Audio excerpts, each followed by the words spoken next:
Tässä on tämmönen automaattikone. Se laitetaan tosta päälle. Kuuluu merkkiääni.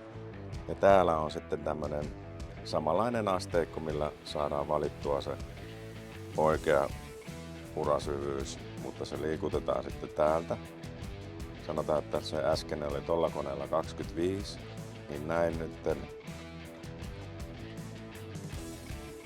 on se 25 nyt tossa. Ja sitten sen jälkeen lukitaan toi laikka paikalleen. Ja sen jälkeen sitten muotoillaan tässäkin tämä teroituslaikka. Ottaa vähän kiinni tonne noin. Mutta tosta laitetaan laikka pyörii. Ja sama homma. Kevyesti, rauhallisen vedoin muotoillaan toi teroituslaikka. Näin.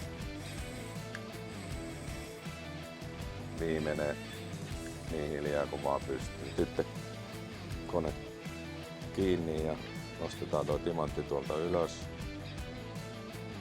Lukitus pois. Sitten otetaan terä. Laitetaan paikalleen. Noin suurin piirtein keskelle. Tällä kiristetään. Ja tosta laitetaan kone käyntiin.